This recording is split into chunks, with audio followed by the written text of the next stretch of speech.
इलाका किसी का हो धमाका चंदन डीजे का होगा।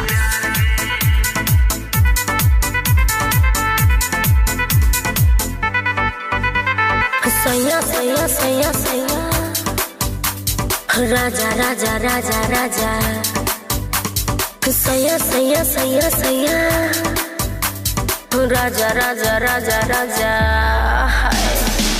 रात के 12 बजे ए बोला ट्रेन लके, रात के 12 बजे ए बोला ट्रेन लके, कूद का एबो हम दीवार गे, पर्दा उठा के करबो प्यार गे।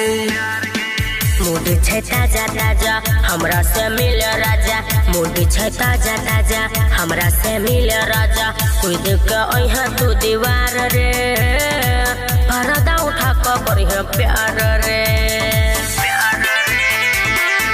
इलाका किसी का हो धमाका चंदन कटैया डीजे का होगा।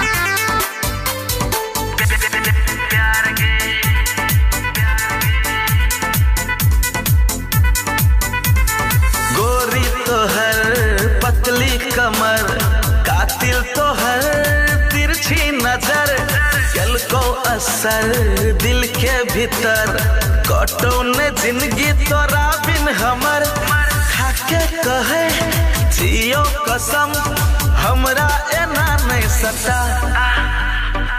मूड छै ताजा ताजा हमरा से मिल राजा, कूद को अइहा तू दीवार रे, पर्दा उठा के करिहे प्यार रे।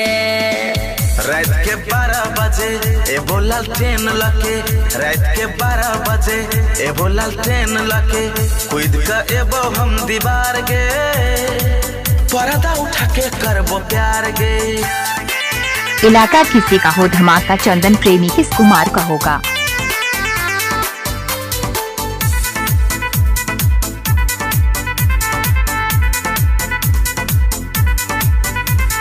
भोले सजन प्यारे सजन धरपैया यहाँ लगोर बदन, अंग अंग में छैयो चुभन, माने न दिल माने न मन, जल्दी सजन आपू आंगन रहू न दूर एना।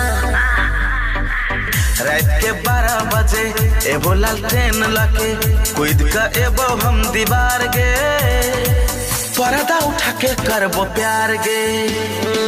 मूड छै ताजा ताजा हमरा से मिल राजा, मूड छै ताजा ताजा हमरा से मिल राजा, कूद को अइहा तू दीवार रे, पर्दा उठा के करिहे प्यार रे।